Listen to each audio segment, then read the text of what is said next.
வணக்கம் மக்களே. இன்றைக்கி இந்த வீடியோவை ஸ்பான்சர் பண்ணக்கூடியவங்க பைமோட் அப்ளிகேஷன். இந்த அப்ளிகேஷனை நீங்கள் ப்ளே ஸ்டோரில் போய் இன்ஸ்டால் பண்ணி உபயோகிச்சுக்கோங்க, யூஸ் பண்ணிக்கோங்க. மேலும் பைமோட் வெப்சைட்டை போய் மேலும் தகவலை தெரிஞ்சுக்கோங்க. ஓகே, நம்ம வீடியோக்குள்ளே போவோம். இன்றைக்கி நம்ம பார்க்கக்கூடிய டாபிக் கொடைக்கானல் மற்றும் அதன் சுற்றுலாத்தலம் பற்றிய செய்தி.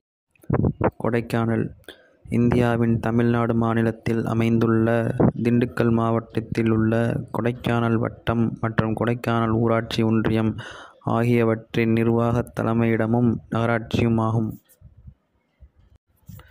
இது மேற்கு தொடர்ச்சி மலைகளில் அமைந்துள்ளது. இதனால் இங்கு குளுமையான தட்பவெப்பம் நிலவுகிறது. பொதுவாக இந்த மலை கூட்டங்களை பழனி மலைகள் என்றும் அழைப்பார்கள். தமிழ்நாட்டில் மலைகளின் இளவரசியாக உள்ள கோடை வாசத்தலம் கொடைக்கானலாகும். 12 ஆண்டுகளுக்கு ஒரு முறை பூக்கும் குறிஞ்சி மலர் செடிகள் இங்கே பரவலாக வளர்கின்றன. அதனால் இம்மலையில் உள்ள முருகன் கோயிலுக்கு குறிஞ்சி ஆண்டவர் கோயில் என்றே பெயருண்டு. கடைசியாக இந்த மலர்கள் 2006ஆம் ஆண்டு பூத்தன. 22 சதுர கிலோமீட்டர் பரப்பு கொண்ட இந்த மலை வாழிடம் கடல் மட்டத்திலிருந்து 2133 மீட்டர் உயரத்தில் உள்ளது. சங்க காலத்தில் இதன் பெயர் கோடைமலை. இது கொங்கு நாட்டின் ஒரு பகுதியாகும். அப்போது அதனை ஆண்ட கடிய நெடுவேட்டுவன் ஆவார். பன்னி என்பவன் இந்த நாட்டை தாக்கி வென்று வேள்வி செய்தான். இதன் காலநிலை கோடை காலங்களில் அதிகபட்ச வெப்பநிலை 19.8 டிகிரி சென்டிகிரேடும் குறைந்தபட்ச வெப்பநிலை 6 டிகிரி சென்டிகிரேடும் இருக்கும்.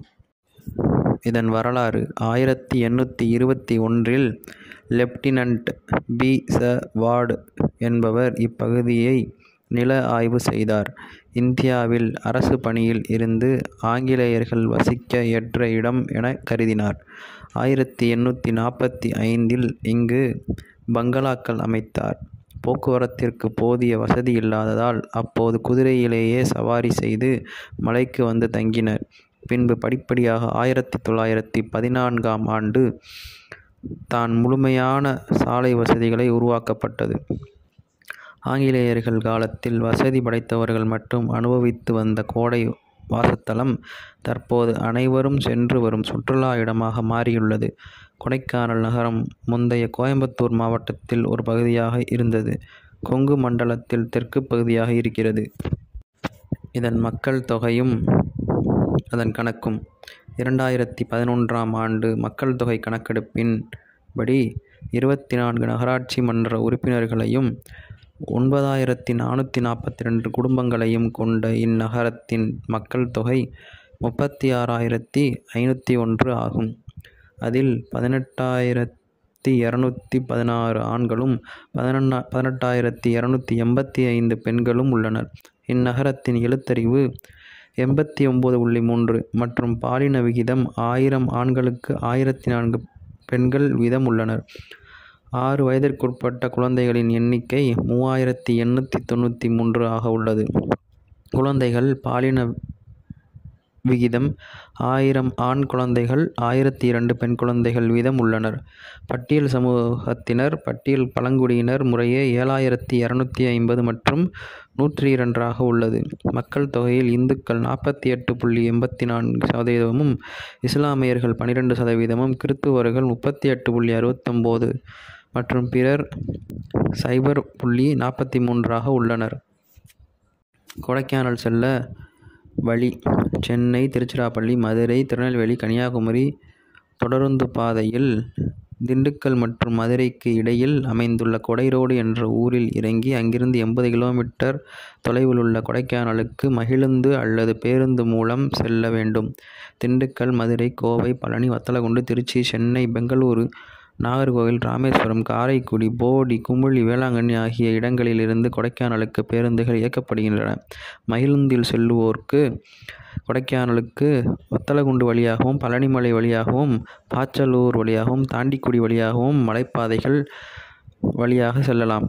இவற்றுள் வத்தலகுண்டு வழியே செல்லும் மலைப்பாதையே சிறந்ததாக உள்ளது. தேனியிலிருந்து மகிழுந்தில் கொடைக்கானல் செல்பவர்கள் பெரியகுளம், தேவதானப்பட்டி தாண்டியவுடன் காட்ரோடு என்ற இடத்தில் கொடைக்கானல் செல்லும் சாலை பிரிவதால் அங்கிருந்து செல்லலாம். அருகிலுள்ள வானூர்தி நிலையங்கள்: மதுரை 135 கிலோமீட்டர் உள்ளது. கோயம்புத்தூர் 170 கிலோமீட்டர் உள்ளது. திருச்சி 195 கிலோமீட்டரில் உள்ளது. சென்னை 465 கிலோமீட்டரில் உள்ளது. தூத்துக்குடி 262 கிலோமீட்டரில் உள்ளது. சுற்றி பார்க்க வேண்டிய இடங்கள்: பிரையன் பார்க், தொலைநோக்கு காப்பகம் மற்றும் கோக்கர்ஸ் வாக், தூண் பாறைகள், கொடைக்கானல் ஏரி, பேரிஜம் ஏரி, கவர்னர் தூண், கோக்கர்ஸ் வாக், அப்பர் லேக், குணா குகைகள், தொப்பி தூக்கி பாறைகள், மதிகெட்டான் சோலை, செண்பகனூர் அருங்காட்சியகம், 500 வருட மரம், டால்பின் நோஸ் பாறை, பேரிஜம் ஏரி, பியர்சோலா நீர்வீழ்ச்சி, அமைதி பள்ளத்தாக்கு, குறிஞ்சியாண்டவர் கோயில், செட்டியார் பூங்கா, படகுத்துறை, வெள்ளி நீர்வீழ்ச்சி, கால்ஃப் மைதானம் ஆகியவையாகும்.